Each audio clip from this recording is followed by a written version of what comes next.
గారైనటువంటి మన తెలుగుదేశం పార్టీ శివంగి అనితి గారు వారి యొక్క అమూల్యమైన సందేశం ఇవ్వాల్సిందిగా కోరుచున్నాం.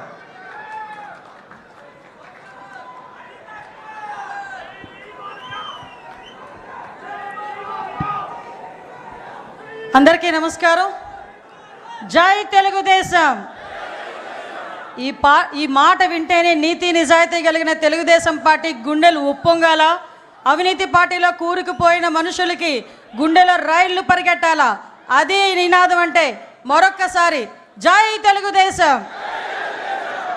రాజకీయ చరిత్రలో స్వతంత్రం వచ్చిన తర్వాత నుంచి అన్నగారిపోయిన తెలుగు ప్రజల అభిష్టాన్ని తెలుసుకొని సంక్షేమం గురించి, అభివృద్ధి గురించి, తెలుగు జాతి గౌరవం గురించి అలనాడు స్వర్గీయ ఎన్టీ రామారావు గారు పెట్టిన ఒక పార్టీ, అదే ఒక చరిత్ర, అదే ఆ తెలుగుదేశం పార్టీ. ఆ పార్టీ పెట్టి ఈ రోజుకి కూడా తెలుగు ప్రజలు గర్వంగా నిలబడేటట్టుగా చేసిన ఆ మహానుభావుడికి మనందరి తరపున ఘన నివాళులు అర్పిస్తూ ఈరోజు అదే తెలుగుదేశం పార్టీ ఆశయాలకు అనుగుణంగా ఒక తండ్రి స్థానంలో ఉండి ఎన్నో ఒడిదుడుకులు ఎదుర్కొన్నప్పటికీ కూడా, ఎన్నో అవమానాలు ఎదుర్కొన్నప్పటికీ కూడా, ఎంతోమంది ఎన్నో మాటలు అన్నప్పటికీ కూడా తెలుగుదేశం పార్టీ కార్యకర్త గురించి, తెలుగుదేశం పార్టీ నాయకుల గురించి, కార్యకర్తల గురించి, తెలుగు ప్రజల గురించి నేనున్నానని అన్ని అవమానాలు పడి కూడా మీ అందరి గురించి అవమానాలు పడినా కూడా చెక్కు చెదరని చిరునవ్వుతో మన ఎదురుగా నుంచిన మన నాయకుడు నారా చంద్రబాబు నాయుడు గారికి పాదాభివందనం చేసుకుంటూ, అదేవిధంగా ఈరోజు తండ్రికి తగ్గ తనయుడు, తాతకి తగ్గ మనవడు అంటుంటా.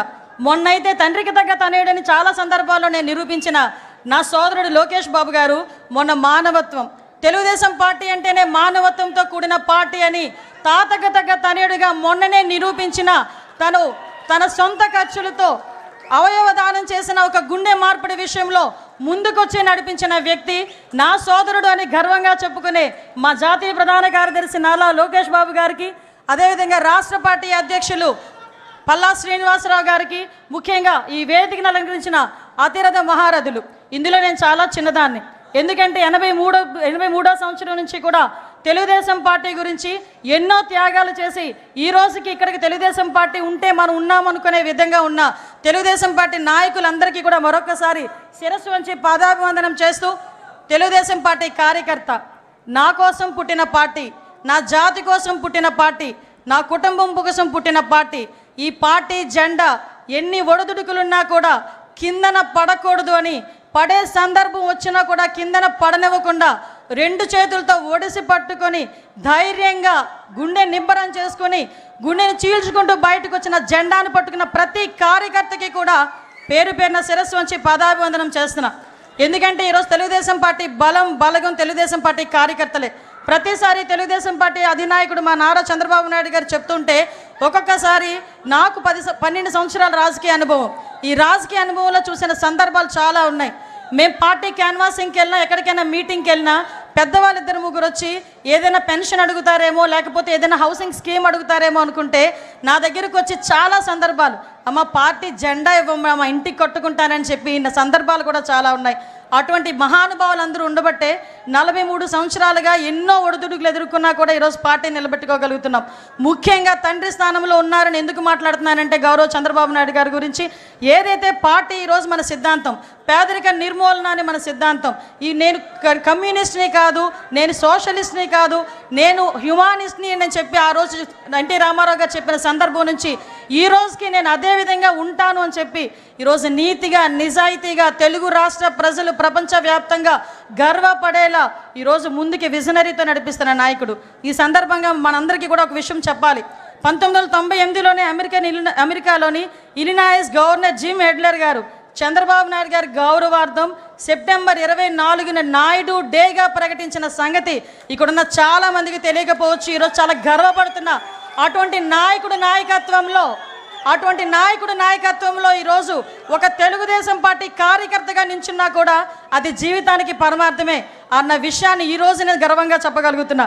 మీ అందరికీ తెలియాలి, గౌరవ చంద్రబాబు నాయుడు గారు అంటే మనందరం కూడా చంద్రబాబు నాయుడు గారు ఒక ముఖ్యమంత్రి హోదాలో, ప్రతిపక్ష నాయకుడి హోదాలో చాలామంది చంద్రబాబు నాయుడు గారి దగ్గరికి వచ్చేటప్పుడు నా స్వయంగా నేను చెప్తున్నా, ఈ సందర్భం ఎప్పటి నుంచో చెప్పాలనుకున్నాను కానీ చెప్పలేకపోయా. నేను కూడా చాలా సందర్భాల్లో చంద్రబాబు నాయుడు గారి దగ్గరికి వెళ్ళి చాలా విషయాలు సార్తో మాట్లాడేయాలని చెప్పి మాట్లాడడానికి వెళ్తా. ఏమ్మా అనిత ఏమ్మా అంటారు, అనిత కూడా కదా ఏమ్మా అంటారు. అనేసరికి మొత్తం మర్చిపోతా. 2 సార్లు అలా వెనక్కి తిరిగి వచ్చా. 3వసారి చిన్న పేపర్ మీద రాసుకెళ్ళి ఏంటో రాసుకొని వచ్చావు అన్నారు. సార్ మిమ్మల్ని చూస్తే నేను అన్నీ మర్చిపోతున్నాను సార్, మరి ఏం పని చేస్తుందో నాకు తెలియట్లేదు, అందుకే రాసుకొని వచ్చాను సార్ అన్నాను. ఆ రోజు నుంచి ఈ రోజు వరకు నా స్వయం అనుభవం ఒకటి చెప్పాలి. ఏం ఆరా పని చేస్తుందో తెలియదు కానీ ఆయన చుట్టూ ఒక్కసారి ఆయన రూమ్లోకి వెళ్ళేసరికి మైండ్లో అన్నీ వెళ్ళిపోతాయి. ఒకటి గుర్తొస్తుంది, అతను మా నాయకుడు, ఆ నాయకుడితో మేము పనిచేయాలి అని ఒకే ఒక థాట్తో మేము బయటకు వచ్చే పరిస్థితి కనిపించిందంటే దట్ ఈజ్ చంద్రబాబు నాయుడు. నేను ఎందుకు చెప్తున్నాను, చాలా గర్వంగా చెప్తా. ఎక్కడున్నారు తెలుగుదేశం పార్టీలో, నేను ఎక్కడికి వెళ్ళినా కూడా ఆంధ్రప్రదేశ్ అనేసరికి బాబు చంద్రబాబు నాయుడు గారు అని అనేసరికి ఎంత ఉప్పొంగుతుందంటే గుండె, అది ఈరోజు మన పార్టీ. అటువంటి పార్టీలు ఈరోజు ఆయన పడ్డ కష్టం గురించి కూడా మీకు చెప్పాలి. రోజుకి ప్రతిపక్షంలో ఉండేటప్పుడు అలాగే కష్టపడతారు, అధికారంలోకి వచ్చిన తర్వాత అంతకన్నా ఎక్కువ కష్టపడే వ్యక్తి. ఎందుకంటే మీ అందరికీ తెలుసు చంద్రబాబు నాయుడు గారు, మాకన్నా బాగా మీకే తెలుసు. కానీ ఇప్పుడు అతి దగ్గరగా చూస్తుంటే చాలామంది అతని వయసు గురించి మాట్లాడతారు. ఏజ్ జస్ట్ నెంబర్ అని చెప్పి నిరూపించిన వ్యక్తి ఆయన. అటువంటి వ్యక్తి రోజుకి 16 గంటలు 17 గంటలు కూర్చున్న వ్యక్తి, మళ్ళీ బ్రేక్లో తప్ప బయటికి లగని వ్యక్తి, ఎన్ని గంటలైనా సమీక్ష చేసి చాలా ఇన్డెప్త్ వరకు వెళ్ళిన వ్యక్తి. ఒకసారి నేను రివ్యూలో కూర్చున్నా, నేను మా డిపార్ట్మెంట్ వాళ్ళందరూ ఫుల్గా ప్రిపేర్ అయిపోయాము, ప్రాబ్లం ఏం లేదు, సార్ ఏమన్నారు ఈరోజు పొగుడుతారని చెప్పి వెళ్ళా. మొత్తం తిరిగేశారు ఒక 10 నిమిషాలు. సార్ అలా చూసి మా వైపు చూసి ఇందులో ట్రాఫిక్ ఇష్యూస్ ఏవి అని అడిగారు. ఆ రోజు నేను డీజీపీ గారు మొహం చూసుకునే సందర్భం. అంటే ఎంత ఇన్డెప్త్కి వెళ్తారో చెప్తున్నా. అటువంటి వ్యక్తి గురించి ఎందుకు చెప్తున్నాను అంటే, మీరందరూ 2047 గురించి మాట్లాడుతూ ఉంటే ఏంటో ఎప్పుడు 2047 ఇప్పుడు ఏంటి మనకి అనుకున్న సందర్భాలు కూడా చాలా ఉన్నాయి. 2020 గురించి మాట్లాడేటప్పుడు నేను ఒక స్టూడెంట్ని. ఆ రోజు 2020 గురించి మాట్లాడేటప్పుడు స్టూడెంట్ని కాస్త 2020 విజన్ వచ్చేసరికి ఆయన పక్కన కూర్చొని ఒక మహిళా అధ్యక్షురాలుగా నేను ఆయన పక్కన కూర్చునే పరిస్థితి వచ్చిందంటే అది విజనరీ. ఈరోజు హైదరాబాద్ వెళ్ళినా ఎక్కడికి వెళ్ళినా కూడా చంద్రబాబు నాయుడు గారు కనిపిస్తారు. ఒక ఐఎస్బి కానీ, ఔటర్ రింగ్ రోడ్డు కానీ, ఎయిర్పోర్ట్ కానీ, అక్కడ ఉన్న హైటెక్ సిటీ కానీ ఎక్కడికి వెళ్ళి తలుపు తట్టినా దిస్ ఈజ్ చంద్రబాబు నాయుడు అడ్డా అని చెప్పే పరిస్థితి హైదరాబాద్లో కనిపించింది. మళ్ళా అదే పరిస్థితి రాబోతుంది మన అమరావతిలో. మన అమరావతి చరిత్ర ఉన్నంత వరకు అమరావతి ఉంటుంది. చంద్రబాబు నాయుడు గారు 3 తరాలు చూస్తుంటారు. నాయక మీకు ఒక విషయం చెప్తున్నా, మీరు 3 తరాల నాయకులను చూశారు, 4వ తరం నాయకులను చూడబోతున్నారు. 40 తరాలు వచ్చినా కూడా అమరావతి అని వచ్చేసరికి తెలుగుదేశం పార్టీ చంద్రబాబు నాయుడు గారే గుర్తొస్తారు తప్ప వేరే ఏ నాయకుడు గుర్తుకు రాబోడు. ఇది సత్యం. ఏదో సార్ ఉన్నారు కదా పొగడ్డానికి మాట్లాడలే, నేను చూస్తున్నాను కాబట్టి చెప్తున్నా. 2047 ఒకటే ఒక విషయం చెప్పి ముగిస్తా. 2047 విజన్ పెట్టుకొని 5 సంవత్సరాలు ఈ రాష్ట్రానికి ఎలా చేయాలి, 5 సంవత్సరాలు 2047కి మనం ఏం చేయాలి అని ఇప్పటి నుంచి ప్రణాళిక రాసుకున్న నాయకుడు ఎవరైనా చూసామమ్మా? మనమే ఇంట్లోనే ఉన్న పద్దులు రాసుకోము, సంవత్సరానికి సరిపడి ఏం కావాలి, ఏం చేయాలి, నా పిల్లడు ఏం చేయాలి మాట్లాడుకోము. నీ పిల్లడు ఏం చేయాలి, నీ పిల్లడికి ఎలాంటి ఉద్యోగం కావాలి, నీకు ఎలాంటి ఇల్లు కావాలి, నీకు ఎలాంటి జీవనోపాధి కావాలని 24 గంటలు లోపల కూర్చొని రాసుకుంటున్న వ్యక్తి అమ్మా ఆయన. అటువంటి వ్యక్తిని మనందరం కూడా ఎంత దీవించాలో ఒక్కసారి ఆలోచన చేసుకోండి.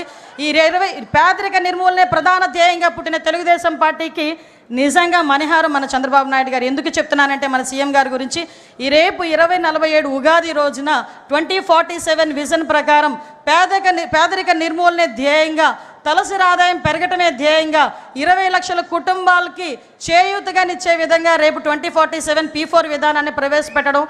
ఇదే ముందు రోజు మనం నిజంగా అదృష్టం అదే కలిసి వచ్చింది. ఈరోజు ఆవిర్భావ దినోత్సవం జరుపుకోవడం, ఈ 2 కోయిన్సిడెంట్స్గా జరిగినాయి. అది ఆయనకి మన పూర్తి సహాయ సహకారాలు మన సీఎం గారికి అందించాలి, మన జాతీయ అధ్యక్షుల వారికి అందించాలి. అదేవిధంగా మనం ప్రతిసారి కూడా ఎలాగైతే ఎన్నిదన్నుగా ఉన్నారో, ఆయన కష్టంలో ఉన్నప్పుడు, నష్టంలో ఉన్నప్పుడు, అవమానం భరించినప్పుడు, ఆయన జైలుకి వెళ్ళినప్పుడు కూడా ఎంతోమంది ఈరోజు ప్రపంచవ్యాప్తంగా బయటకు వచ్చి ఆయన గురించి మాట్లాడి ఆయన గురించి ధర్నాలు చేశారంటే, అటువంటి నాయకత్వంలో మనం ఉన్నందుకు ఒక్కసారి పసుపు జెండా పట్టుకొని గట్టిగా తిప్పాలి. జై తెలుగుదేశం. ఈ అవకాశం ఇచ్చిన ప్రతి ఒక్కరికి కూడా ధన్యవాదాలు తెలియజేసుకుంటూ సెలవు తీసుకుంటున్నాను. జై హింద్. వంగల్పూడి అనిత గారికి ధన్యవాదాలు తెలియజేస్తున్నాను.